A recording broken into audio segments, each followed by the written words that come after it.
So welcome back to season 2 of Talking Candid. I'm Hayley Powell, the Performance Marketing Director. And I'm David, the Operations Director, and we're here with a very special guest, Marcus. Hello, hello. From Hydro. Yeah, sounds very official, doesn't it? It's good to be here. Thanks for having me on.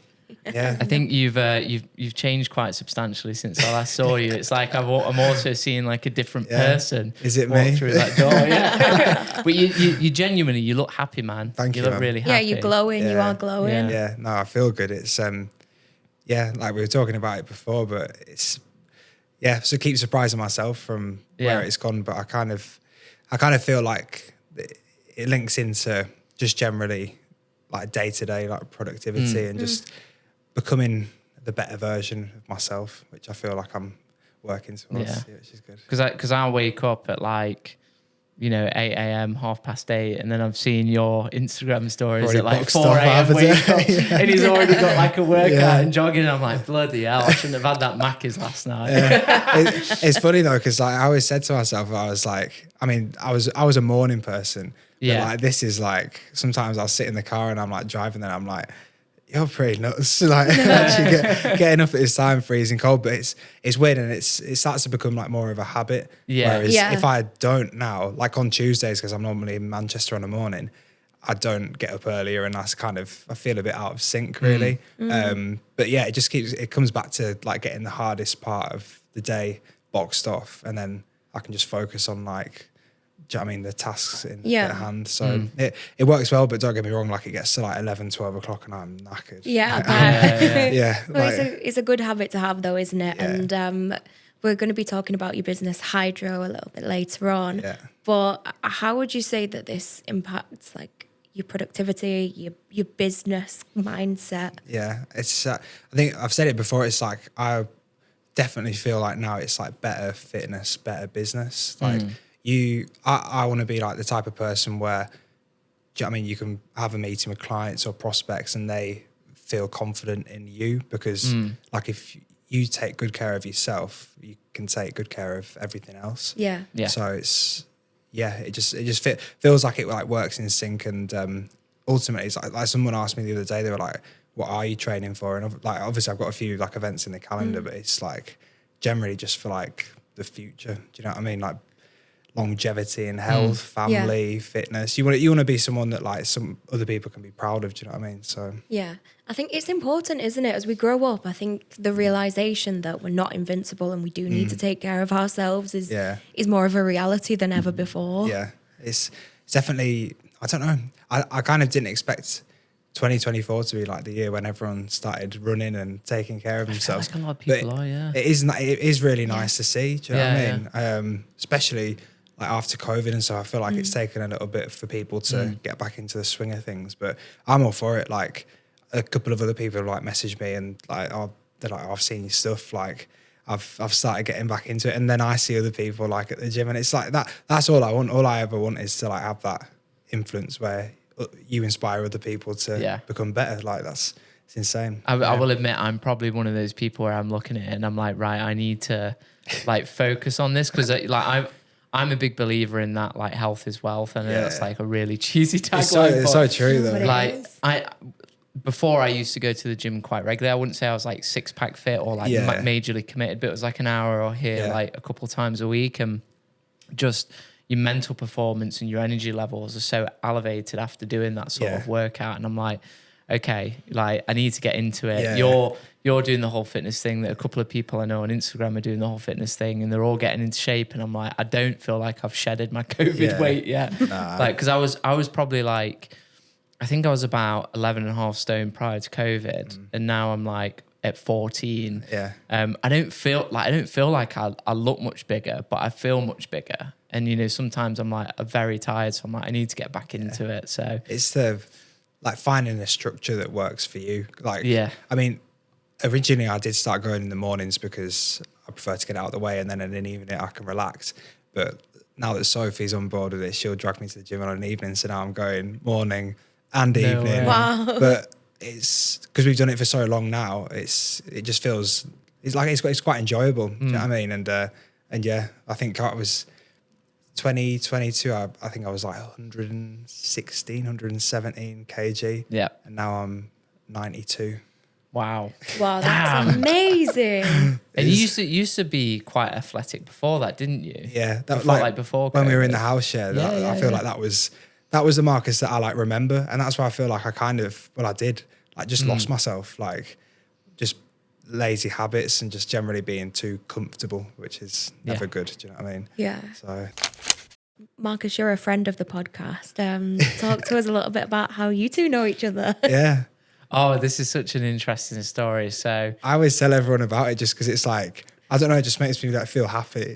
Yeah. It's like just a nice story.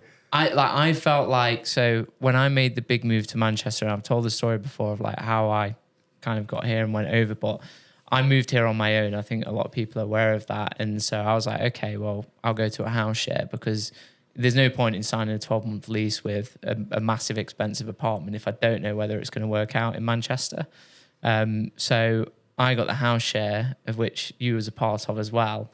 And I think at very first I was quite nervous to open up to you guys in the house because it was very strange. I was like, I've never really lived with strangers, and I didn't get to meet you when I was like viewing the property or like going in. So like I would be sat in my room and, you know, watching a film on Netflix or something, and then I would hear you and the guys in the kitchen talking, and I'm like, God, just go outside. And then like, you guys go, well, he's a bit weird. He's not coming out. He's like, so I like the best way to describe it is like, you know, on like I'm a Celebrity, and then like a surprise guest will arrive. Yeah. You were like the surprise guest. Yeah. Like, we were like waiting for like the reveal. I swear there was a rumor in the house that I might be an undercover cop or something because I was that incognito. Wouldn't surprise me. But like some people did. It was a weird environment. The closest thing I can kind of relate it to, because I didn't go to university, was like it felt like a dorm. Do you know what I mean? Yeah. Like It did. Everyone's like, I guess like young working professionals, but at the same time like you're independent, but you live together because it's cost effective. So yeah, there were some good memories there for sure. There was It was good. And at the time you was working at was it SeaWorld Legoland? Sea Life Centre, yeah. Sea Life Centre, yeah. And I know, like from the outset, 'cause you was talking about morale and sort of your entrepreneurship when you were younger, and that was like really interesting to me. And then you was curious about what I was doing at work. So strange how they're like interlinked. Yeah. And I just remember, like, obviously, you know, eventually you moved out of that place, I moved out of that place, and we both got our own places. But then I remember it popping up saying that you'd started working in the sort of marketing industry, design industry. And I was like, I wonder if like I gave him a little bit of inspiration to kind of go into that direction. I'm still not sure. Like you might say, 100% confirmed. That was I love like that. because I remember, and you're probably like this. Like obviously we're at the house share, and it was my first like proper job, you could say, because I was assistant manager, then like area manager at Sea Life and Legoland, and I just always thought what you did was like really cool. And like you had like the Audi TT, I think it was. You took me for a lift to the offices, and I was like, yeah, this is sick. This is and then I guess it kind of naturally took its own journey where like I'd have the background of like sales with like working at Sea Life, and then went over into, where did I go after that? Went to Yo Telecom.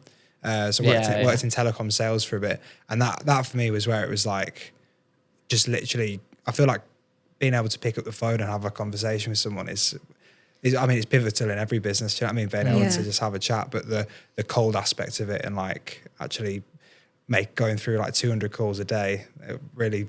God, it's harsh. Yeah, it builds up your resilience, doesn't it? Massively, because you get so many knockbacks, so much rejection that you just kind of get a thick skin. Yeah, and then going from there, and then I had a spell during COVID where I think where did I go? So I left Legoland, Sea Life, and then that was it. So then COVID happened, and the offer of employment got terminated. So I had a bit of a spell where I was like, oh, this is a bit tricky. So went around Manchester selling blinds for someone, like literally 12 appointments a day, driving from Rochdale to Bury to Bolton, like all over, and it was tiring. And then got the job offer. It like came back after everything settled down at Yo. So then worked there for a bit, and then the opportunity came up at the design agency. And then obviously being at college before moving to Manchester, that was where I found like the entrepreneurial flair of, essentially I had to like set up a business as part of like the final part of the course, and really enjoyed it. And then I was like, right, you know what, I can probably combine the two, like this sales aspect and then also the design knowledge, and then got to Hydro. Talk to us a little bit about the journey that you've had setting up Hydro and what that's been like for you. Yeah, so like having Mörale as the first business, I've always enjoyed like I don't know, I guess the risk of like not actually knowing how something's going to go or what something's going to go. So I think that was the point that I got to where I was like, I've done this for so many years and got the understanding of what works for a business, what clients need, and then more so of like the B2B side of the importance of design and branding and websites. So yeah, made probably the biggest like decision of my life, obviously taking the plunge into the unknown. I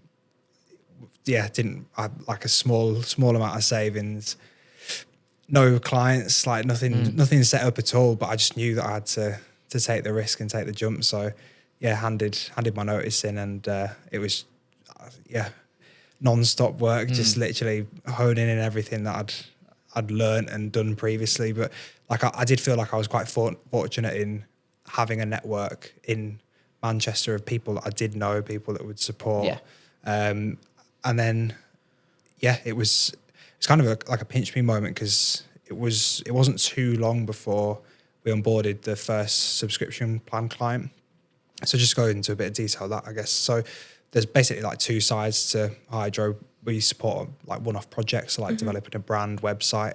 But then the key model that I wanted to implement with Hydro was the truly limitless approach. So the unlimited subscription plans, because I feel like a lot of agencies obviously operate on like an hourly rate model or retainer, which, don't get me wrong, there's like nothing wrong with it. But I feel like from a client point of view, it's slightly dated in terms of people want things done. People want to grow and attract their audience. Yeah. So being able to subscribe to a plan, book in a request, and just seamlessly work through each task one by one works for the client because they can get what they need done. And then it works for the agency side of point of view of growing the monthly recurring revenue side. So that's pretty much the split.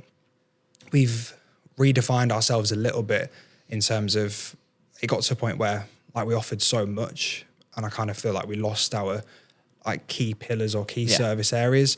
So we've gone through a bit of a rebrand at the moment, and that was funny because like obviously delivered so many brand workshops over the years for like clients, etc. But actually delivering that for ourselves, like just sat down and went through and like, right, what do we actually want to stand for? What's like the vision?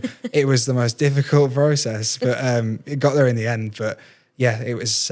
We're now at a point where everything makes sense. Everything's really clear and just more defined. And I've had a couple of comments from the new website launch, which is like just really nice to hear. Like like people who you haven't spoken to in a while, or prospects or clients. Like I had a call the other day with a prospect, and he'd like watched like the podcast and stuff, and he'd seen bits and like you forget that when you're putting content out, like you just see like the impressions or the numbers, but they're real people. Seeing it is like insane. But yeah, I went off a tangent there. But the first subscription plan client, the big sort of one was IDBS, like the Fortune 500 software company. So yeah, they had an in-house designer, didn't have any development resource. So they came on board the Power Plan, and we custom coded their events page and webinar page in JavaScript. So we don't often do a lot of custom coding, but it's it was a good example of them utilizing the model to get generally a project that might have been, quite pricey. That's really interesting to hear as well, because I do agree that the hourly rate model is outdated, and it's probably something that's not been reinvented for decades across many businesses. Least, sometimes you'll get a quote from someone to do work on your house, and it's either by the hour or project based, and those are your two options. And you think, oh, well, if I pay by the hour, then they're going to take longer.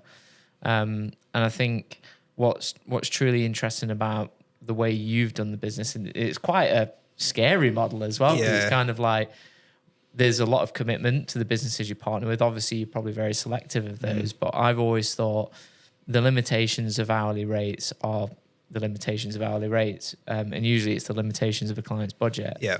And I think the more businesses that can move towards like a performance-based model, or exactly, a model that benefits both parties mutually, I think the better the industry will be. And I don't necessarily think it's there yet. I think there's a world where both exist and coexist together, and one makes sense and the other makes sense. But I think it's really interesting to see it work for you and work really well, it seems. I think it's one of those where if you've done it from the start, it's a lot easier to implement. Whereas if you try and pivot from one to the other, and say if you've already got existing clients and they're like, this is how we work, that's when it starts to get confusing. So I feel like, doing it from the off, and the discovery process initially is it's definitely become more important now than it was. Just making sure that like you're fully aligned, they understand how it works, showing them how it works, and then you're ready from the off. Do you know what I mean? Yeah. There's a lot of upheaval at the moment across all of the performance marketing industries, all of like the branding, design industries, with the kind of rollout of AI. How is that impacting your business, and do you think that could potentially shape the way that you do business in the future? It's an interesting one for sure, isn't it? Because ultimately it impacts every industry in a certain way. But for me, I see it as it's definitely more of a tool than it is to be something that you should be scared of. Yeah. Like, I feel like it's definitely increased our productivity in terms of general, like, manual day-to-day tasks. But from a conceptual perspective, when you're looking at design and branding, it won't replace anything. Obviously, it's generative in terms of what it can come up with, but it's getting the content from somewhere already. Yeah. So it's something that I think will benefit everyone, but it just needs to be managed correctly. Because it's not design or branding related, but the one that I hate seeing the most is just LinkedIn comments, LinkedIn posts, like straight. You can see it a mile off, and it's like, it's kind of sad because it takes away someone's tone of voice, personality. It like really does. Everyone is just gonna, like, I saw a clip from the previous podcast, I think it was, where it was, you were talking about how, because it uses content from humans 2021, it's just going to start creating the same content. Is that right? We'll end up in a world where AI is just communicating with AI. It removes the human element. So if that was the case, then why are humans on that platform? Because it's no longer for us. No, it might as well just be a box world. Sack it off now. So that's the thing. Like, we don't. I believe at the moment we don't have AI that is self-teaching, or it can't learn from itself. It learns from source material and then creates a kind of like brain, I guess, of like what its knowledge is and on what subjects. And you ask it a question, it comes back with an answer. But to my knowledge, I don't think at the moment it kind of goes, oh, well, the year's 2024 and there's this coming up and I'm plugged into the internet and this is what's happening. There's no live data. No. That's the problem. It's weird in the sense that it's, I don't know. I presume there is a reason, obviously, why it's got to that point, but it's like, up to 2021, but anything after that, it's like, can't do anything. So, but I guess the flip side of that is, it's quite scary to think in terms of, as it starts advancing, like how much more it's going to know. But then it comes back to your point where you said, well, if it's learning more and then it's scraping the internet for content, it's just going to find content that it's previously created. Yeah. Will it improve it? Will it know? Will it understand it? I don't know. It's it's nuts though, just to think of how quickly things have advanced. I watched the video the other day. I think it was like how close we are from quantum computing. How, so like Google at the moment have got these huge servers that are like as big as states, I think. America's it's massive. So to be able to have a quantum computer, and I think it's about like that big, like tiny, but the power of it, and we'll have fly in cars and live 10,000 feet in the air, do you know? Like real life Star Wars. Yeah. So it's I do find it interesting. I think it's probably important, especially in our industry, to just constantly educate and understand it, which I feel we need to. But it's you just want to make sure that you're best placed to ultimately provide the best knowledge to clients, etc., isn't it? So. Yeah, completely agree. And I think that's what the issue is at the moment. It's that there's a lack of awareness of what generative AI actually does. I think where we overlap massively is like with the tone of voice of the content that we produce and the branding, because essentially that's showing who a business is and what they do and how it connects them to their audience. So to kind of remove that element is to kind of remove that connection from your audience. And I think the more we kind of shout about that, the more people go, right, okay, it's not here to replace, it's not here to be the solution that's going to save businesses like huge costs. It's just not the use of it. If anything, it only adds further value to the actual content that we're creating and putting out, because you'll be able to, I mean, you can already tell now where you might see like a campaign or an advert and you can tell the thought that's gone into the copy or like the general messaging. So yeah, like a couple of years down the line, you'll be able to tell someone that's actually put effort and investment into getting the campaign messaging right, for sure. What is a brand beyond its logo? You know, why wouldn't I just go on Canva and come up with some template and add my name in there? Why wouldn't I just use some sort of tool that does it all for me? It's a good question. Ultimately, it comes down to, number one, the type of business that you want to be. If you want to go on Canva and knock up a logo in a template, that says to me that you don't want to put much effort into the actual service or products that you're providing. So, I mean, that's one side of it. But ultimately, a brand, when done correctly, can be the most powerful thing ever. Like if you look at the likes of, obviously, the big boys like Coca-Cola, McDonald's, Tesla, like brands that really make a difference. Obviously, they've got a fantastic service and product in what they've created, but what you'll find is that they've gradually refined and improved every aspect of the brand despite the economic market. So like perfect example is, I mean, there's always talk of like us being in a recession or whatever, but you'll see McDonald's, for example, they'll tweak the messaging to be more focused on a particular offer. And same with Apple. Apple will do it probably in a more sophisticated way, but ultimately you can tweak the visual appeal and the messaging to make sure that it relates to the audience. Yeah, I agree. But yeah, it's everything that you promise to deliver. Do you know what I mean? In terms of the brand itself, and it's like perfect example is like the brand that we created for Hydro in that first year was fit for purpose until a certain point, and then it's like, right, we don't need to, do you know what I mean, rewrite everything, but we just need to make sure that we're best placed to be received as we should. Because I feel like initially it was like our original mission was to make powerful design and digital solutions more accessible, which it was, but then it got to a point where what does accessible mean? Is that are we accessible for everyone? And then it's more so we look back on the type of projects that we deliver and the ones that make the most impact, and ultimately it's a different type of audience.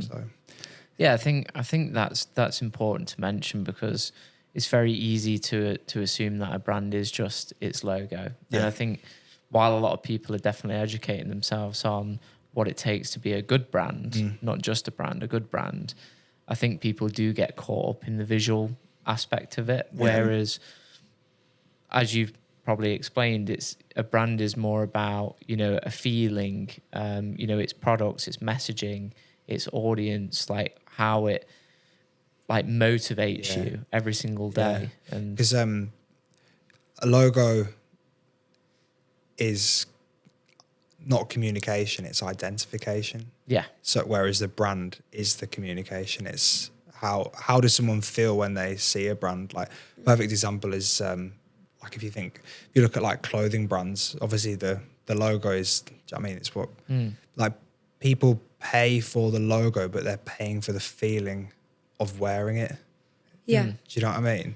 So it's like like if someone wants to buy into the lifestyle, so whether it's a clothing brand, if they're buying Mörale, they're buying into the feeling of what it feels like to wear Mörale and be part of that mission of endless progression. He's getting those shameless plugs. Gotta be done.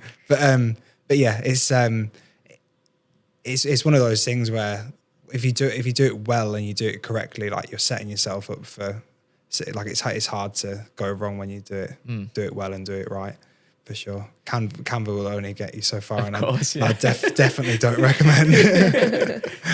Yeah. Yeah, I guess it's the same in our industry. You know, people will come to us and they'll say, well, why can't we just pay somebody to do our SEO or create blogs on Fiverr? Yeah. I'm like, well, you can, but they're not going to be good. Yeah. Like, it's going to get you so far and people aren't going to, they're not going to vibe with it. And that's what it simmers down to, isn't it? It's if people care enough to keep showing up.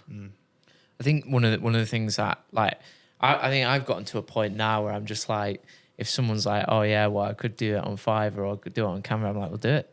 Yeah. Why are you talking to me? Yeah, you know, it's just that's the simplest answer you can give. We'll go and do it, and then I'll see you in 6 months. Yeah, I was just going to say that. You know? Go and do it, and then come back when it all goes horribly wrong. And I have said that to people before who have approached our business, and they're like, oh, you know, we've got a budget of £100 a month, and it's like, I wouldn't even spend that with anyone, you know. But if you've got someone who's willing to do that, do it and come back in 6 months, and then, you know, I can be like, I told you so. Yeah, it's educating them on the actual reason why the investment is a certain investment. That it's not just a case of like you just pulling a figure out of thin air. Like there's a lot of work and thought that goes into it on both sides. Do you know what I mean? Yeah. It's, I can't even imagine like actually going to the lengths for the content, the actual structure of the content that you're putting out, and then the optimization of it. So yeah. I mean, a big result requires an equally big effort, and it's. I don't know if you've heard me say that before. I haven't. I love it. It's so good. But I always say to businesses, whether it's investing in a brand through a partner that we use, or whether it's through a website or through SEO. It's like, think about what you want to achieve in your business and what your goal is financially. It might be £1 million. You might be a startup and you're like, I want to make £1 million. And it's like, cool. So relative to the reward you're seeking, what are you willing to put on the table to get to achieve that number? You know, if you turn around and say, oh, well, I've got £5,000 to make £1 million, if we could all do that, then we would, right? Yeah. It's like, how many inquiries would you, like how much money would you pay if you were to sit here and be like, do you know what I mean? You'll get another 5 to 8 inquiries per month, like just as an example. Do you know what I mean? It's it's flipping it on its head and showing them the actual possibility of what they get from the investment. I always say as a rule of thumb is like between 10 to 20% of your target is what you invest in your marketing and your brand and everything else. So you want to make £1 million. You probably want to invest about £100,000 to £200,000 if you have it to get to that goal. And that's always a rule of thumb. It's like if people are wanting to spend less money on their brand or their marketing than they do their own car because they've got a swanky BMW out back, they're not really serious about the business. So it's like, it's just one of those things. You've just got to kind of leave it. Yeah. All comes back to just generally being aligned with, do you know what I mean? The vision and the goal of what you're looking to achieve. That's why discovery is so important. I guess I keep coming back to that because I think it's more, I don't know whether it's just because of the stage that we're getting to now where like originally it's like, do you know what I mean, you'll take what you can get, whereas now it feels nicer to be in a position where it's like it's probably not gonna work because you're taking away the possibility of, do you know what I mean, it being a bit difficult in the future rather than just getting everything on the same page at the beginning. Yeah, I think, that's definitely rings true. We've got kind of a set of points that we have and we assess potential clients on. Previously, we'd be like, yep, we'll go below our minimums. We'll bend over backwards for you. And it never works out. No. We're like, because it's almost like if you're in a relationship and you're like, I can fix them. It'll be great. It's going to work out great. Sorry, I just kicked you. Just excited. it never works out. And it's the same with clients. You know, if there's a few red flags, it's because it's not going to work out. So we're very kind of firm, even if it means just losing a little bit of revenue. We'll be like, if they don't meet our minimums, if they don't have the correct tracking in place, if they're not bought in, because I don't know about you, but if you have to convince somebody on why they should work with you and why marketing is important, then they're not the right client for you, because they're just never going to get it. It was crazy yesterday. So I had a call with the prospect, and it was a proposal meeting actually. So we'd already met, and it was one of the best meetings like ever, just in terms of like everything fell into place in terms of he understood what we do. He'd seen a couple of videos. He said that he felt like I came across like well on post, etc. And he likes what I'm invested in and driving towards.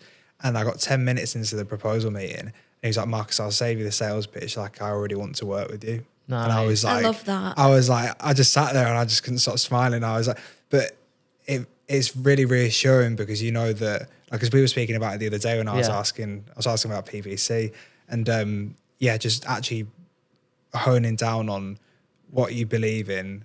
And I guess I was going to come on to it in a little bit, but just actually, I felt like the change happened when I stopped caring about what other people think. Yeah. Like, if I ask you a question, now, can either of you two remember your great-great-grandparents' names?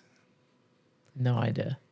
No. So in 2 generations, no one will remember us. Yeah. Wow. That's Do deep. you know what I mean? It's deep, but that's like the perfect example of, you don't need to care about like the day-to-day, the little things. Yeah. Just like be relentless in what you do and make sure that you're doing something that you love. Yeah, I completely agree. Wow. Yeah. Blew my Deep. mind there a little bit, you know. I'm feeling a little bit deep now. But to be honest, I always say, you know, in work and in life, you know, things will go wrong inevitably. It's like, you know, it's like Murphy's Law. You know, anything that can happen will happen. And I always say, you know, when you really think about it, zoom out and look at the tiny grain of sand that we are in this giant vast of space. And I'm like, you know, if I was out there in space on my own, looking down at the earth, you'd probably think, yeah, nothing really matters. Yeah. We're irrelevant. And sometimes it's, you know, I'm not saying ignore your problems. I'm just saying letting little things and silly things get in the way of your life. It's just pointless. Yeah, It's literally. pointless. Not worth the stress at all. Don't get me started on like space and like you know, when you see those videos and it zooms out and it zooms out and then you're like, it must be done now. And then it goes again. And you're like, and I'm just Just laid there and I'm like, what even am I? We're in a simulation, 100%. This is really off topic, but have you seen the CIA documents that have been released about how people, this is getting way off topic, but I love it. Apparently there's people in Mars who communicate with people on Earth, and these are real documents that have been released by the CIA. I mean, I've not fact checked it, so don't come for me, but like I have just watched a TikTok about it. Yeah. But apparently there are loads of files where there's like instances with us communicating with people from different planets. Wow. I do believe that, because I feel like there's a lot of things that are perhaps brushed under the carpet in terms of like what's out there and what's going on. Yeah. This is another one, but like I don't understand how we've landed on the moon like countless times, but then like it seems like now they're struggling to even like launch rocket ships. Like, I don't know, something just doesn't add up. I don't understand. I guess you could probably say the moon landings are fake, and that explains a lot, but I don't know. Do you think if there is another species out there, do you think they have brands? They should do, for sure. Maybe it's an untapped market for you, you know? Unless they've done it on Canva. For God's sake, imagine that. Imagine like aliens just in another planet, like using Canva. Or even better, they're all wearing Mörale. Yeah. So, Marcus, I do have a question about, we work with a lot of businesses, and sometimes we will say to them, your branding is holding you back. So what would your advice be to businesses who are looking to refresh the brand? So a lot of the time, in most cases, a rebrand, so there's a couple of ways to look at it. A rebrand doesn't always need to be a complete overhaul from where you don't even recognize the brand because it's so different. Obviously, in some cases it needs to, whether it's like they're going through, I don't know, a certain legal battle or there is a complete company restructure, then it does make sense. But in most cases, it's more a case of a gradual refinement of the current assets that they've got. The best opportunities to do it are obviously when the company is looking to position themselves more effectively to attract a different type of audience. So one of the most, I guess you could say, relatable ones is, and we do a lot of projects in like the construction and property development space. So they'll go from wanting to attract more commercial type of projects and clients compared to they might have a lot of residential projects that they're working with. Vice versa as well. If you're like a service-based business and you want to start attracting more premium clients that are going to spend more with you, ultimately you need to look the part. So that's one of the it's one of the main points, but also just generally like you presume most businesses want to grow and they want to be more successful. So ultimately you just need to gradually evolve your website and brand. And I guess it's more website related now, but a lot of the work that we are doing in terms of like mobile optimization and just making sure that you can provide a good user experience. It's one of the most, I say simplest, obviously it's not as simple as just like doing it. There needs to be a lot of thought and looking at the actual user flows and ultimately designing for your audience, because it can be so easily done, whether it's the person managing the project or the person that owns the company. It's ultimately not for them to like the website. Obviously they need to be brought into it, but it's the audience, the people that are going to use it and the people that are going to inquire with the website, and vice versa with the brand as well. You need to make sure that it's consistent across all touch points. It breaks my heart a little bit when we'll go through a rebranding process and then it's like, right, here's the guidelines, here's the assets, and then 2 weeks later they put out a social post that looks nothing like it. It's like like buying a pair of brand new trainers and running through a muddy field. Do you know what I mean? It's like just it's, but you can always do your best just to make sure that the brand is managed, and a lot of that is what we do. It's managing the brand to make sure that it's just maintained, and goes back to what I said previously in terms of the best brands manage the brand so well, and there's so much protection and thought that goes into it. Yeah, it's interesting that you mentioned about, it's not, the website isn't necessarily for the business owners to like. I can imagine that can be a big blocker in your kind of creative process a lot of the time. Like, how do you manage that? So a lot of it goes back to like our own repositioning in terms of like, we work best with marketing teams, marketing directors, companies or teams that their sole responsibility is to drive the business forward and attract and engage new clients. Ultimately for them, they'll have more of a creative say in terms of what they're looking for, but at the same time they trust in us to deliver and actually create designs that ultimately relay back to the messaging and what the brands stand for. And I guess that kind of goes back to your question previously in terms of like what sparks a rebrand, or why does a company need to do it? So ultimately making sure that the identity matches with the core, the brand core, like the vision, mission, values, what they stand for. Because some of the best logos or brands that you see nowadays, I think a couple come to mind in terms of like Airbnb and Amazon, like logos that you see day in, day out. And it's not until you actually do a bit of digging and research where you're like, oh, no, the logo, that means they've said that because of that. And you're like, oh, someone's actually sat down and thought about what? Now you mention it, Airbnb blew my mind with the way that's been built and structured, because incredible. It's like, what is the breakdown of the logo? It's like places, spaces, and something else. Like, because you've got the little navigation icon, the destination icon. So they put that in there, and then they put the triangle bit, which is the shelter, as in the home. And then there's something else in there as well. All ties it together. Yeah. It's like, I was going to say with Amazon, like A to Z. What they say. Like that was, so simple. A to Z. So simple. That's why the smile goes across from the A to the Z. Yeah. Wow. Yeah. I saw a company the other day actually that I'm surprised they've been allowed to, because they look very, very similar to Amazon. But yeah, it just came to mind. Yeah, you don't really think about though. I think the kind of like, what's the word, like subliminal, Subliminal messaging, yeah, like messaging and thoughts, because you know you look at the Airbnb logo and you're like, oh, it's like a little A with a squiggle inside of it, but your mind won't think that. It will feel like, oh, home and shelter and places. And the same with Amazon, the 8C, you might never have noticed that before, but it's a big, great smile and it makes you feel good, you know? And that's, I think that's the best type of branding, the branding that's not so obvious where you're like, oh, they've tried to do that. Yeah. And that always amazes me. Yeah. Yeah, I think subtlety in anything is better. I think, you know, if you're looking like you're trying too hard, 100%. people like actively kind of, it's like a psychological response to go, bleh, and go, nope.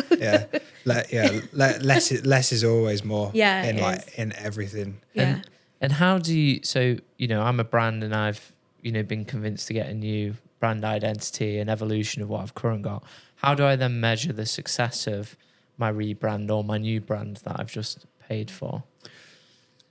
It's one of those where, I mean, initially the first comments you'd like to think would be from customers, prospects, clients, complimenting like the new brand and just generally starting to see a bit more traction in terms of, because the main peak of traction will be the actual launch of the rebrand, and it's ultimately one of my favourite parts, because apart from the actual production stage is when you see all the hard work and you see all the thought and everything, and it's all tied together, and then you can actually launch it to the world and you get that general reaction. Yeah. And after that, it's all, I always say as well that investing in the brand is investing in the future of the company, because there was a opportunity recently. So we've just rebranded Staff Security Solutions. They got to a point where they'd been in business for like 8 to 10 years and grown it very successfully. They've worked really well with contractors, so that's a main part of their business. But their identity was quite emotionally linked to the directors, and they're at the stage now where they want to exit the company and they want to bring on a new team. So it makes sense, and it's a natural progression in terms of that evolution in the business. And I can't wait to post it as a case study. It's working on the website at the minute, but the before and afters of the logo to the current logo is a perfect example of, it doesn't need to be a complete overhaul, but it just looks miles ahead from where it was before. But ultimately, the brand itself and how it's all been pulled together from the initial workshop and their values and what they stand for. And I'll have to show you, but there's like in the brand itself, in the logo, there's an area where it's negative space, and how the negative space portrays the link between them and the clients, their contractors, in terms of that security link. Nice. So all little things like that really make the difference. But yeah, I've lost where I was going with that initial. But yeah, I guess the way I see it is like brand is one of those things, like, you know when you see a good one, right? You know, good design is quite universal, I would say. Like, this thing looks pretty and this thing looks nicely designed, and that, you know, it's very clean and neat, and that is reflective of the product or service probably as well. You know, if you take care of your brand, like if you take care of your health, you'll probably take care of your customers as well. So that's the way I always see it when it comes to like, how do you actually put a value to rebranding? How do you put a value to, you know, commissioning, you know, quite an expensive rebrand? And I think if you want a company that is long lasting and fulfills its promises and delivers that quality that you're putting out in terms of product and service, that's the best way to do it, because it's your public image. Going back, funny, I just remembered then talking about Airbnb, I was doing some research for pulling together like some email campaigns and bits, and looking at statistics for the success of a rebrand. And Airbnb, after they rebranded with the brand and website, I think they recorded 14 million either in revenue or profit following the rebrand, because it just completely simplified and repositioned what they were. Because I remember when Airbnb first came around, everyone was a bit spectacle in terms of so I rent out my Yeah. home, I'm staying in someone's home. Like it felt a bit weird. But then all of a sudden it's like now, I'd arguably say that you're probably more inclined to use Airbnb than stay at a hotel. I agree with you completely. I think, it's great if you get like a group of mates and you just get a big house somewhere with a hot tub and you just go there for a few days. It's unreal. The best thing ever. Yeah. So I guess that is how to measure a successful rebrand. It takes time, but ultimately the actual impact of it, you can't really measure it in terms of the success and the growth. Obviously there's certain, as you know, like analytics, and you can monitor more of it from the website perspective. And I guess you could also like customer surveys and you know what I mean? Yeah. I think it takes a team as well. Like, we're a performance marketing agency, so we focus, on SEO, paid media and content marketing. So when we get to work with a very good website and a very good brand, it makes our jobs a lot easier. Yeah. And I think that's the thing, right? Like you spend a lot of money on getting a really good brand and it's really well thought out and the messaging is very clear and it's on, to your customers. But then you advertise that and you use those brand assets to propel the brand forward, and those things work together to create something entirely different. Yeah. And that's getting the results as well. Yeah. And I think, it's good that you mentioned Airbnb because, like you said, when they rebranded, they like really blow up in terms of customer acquisition. But a lot of that was also tied to like the brand also had like suggestions around how it can be applied across creative video and advertising. And then they actually launched that and they did this massive campaign to bring more people on board to list their properties, and it really worked. And without one another, it would have never worked. If you can do some really crazy advertising with a bad brand and it won't really hit. Yeah, I guess like with branding and performance marketing shows your business to the world, but your branding makes it stay with the people. So we're all sat here like singing Airbnb's praises because we've all had such a positive response to the brand. And I guess that's how you measure it, because it stayed with us. Yeah, 100%. Yeah. The power of storytelling, branding. Yeah. It's that's awesome to me. And I think often as marketers we forget. And this was one of the key takeaways that I got from Brighton SEO because I've just come from there recently as well. And one of the common things with people who work in branding or just work in SEO or work in paid media is that they'll always sing from their own hymn sheet and they won't think about how, working together can have a greater impact on the wider marketing activity. So as SEOs, you really focus on getting the rankings that you want. As a brand strategist, you're like, I want to rebrand, I want to position them properly, I want to make sure that they're communicating to the customers properly. But those things, if they work together, becomes something entirely different. Yeah. And someone did a really great talk on that. And there was like, I combined my SEO data with paid data and branding data and target audience. And like, we made this giant campaign and it was amazing. And it's the best performing one, but because before they were working in silos. So I always think that whatever a business works on, make sure that it's working in tandem with everything else. Yeah. Because it's very easy to get stuck into this one exciting thing, oh, I've got a video. That's it. Yeah. Right? Yeah. Oh, we're rebranding, but there's no consideration for SEO. And then the SEOs will get beaten with a stick because visibility's dropped, our conversions are down. And it's like, well, you've not considered how people are responding to what you've already got. And it's definitely, it's a challenge that businesses are still trying to work like a brand launch without good PR. Who's going to know about it, right? Yeah, exactly. Yeah. So that's what really interests me. And I love bringing those elements together. Yeah. And working on them together because, once you get someone who's really great in each area, it's something special. Something that a lot of companies could probably understand or just know more of the actual power of using a specialist in each area. Because, there's so many agencies that are full service. Are they full service? Oh, yeah. Oh, my God. Do you know what I mean? Like, Don't get me started. I always see it like, it's like when we've lost an opportunity before and then, we decided to go with a full service agency. I'm like, all the best. Yeah. Good luck with that. Don't get me wrong. Like, I'm sure there's some brilliant agencies out there that are full service, but for the most part, you're probably best suited with using specialists in their area. I agree. I couldn't agree more with you. Yeah, well, thanks so much for listening, guys. Please don't forget to comment, like, rate, subscribe. It really does mean the world. Thank you, Marcus, for joining us today. It's been really interesting. Thank you, everyone. What a blast. Enjoyed it. Thank you. Great. Bro. Stay tuned next week as we discuss SEO in the US and the rollout of search generative experience with Crystal Waddle. Smashed it. Buzzing.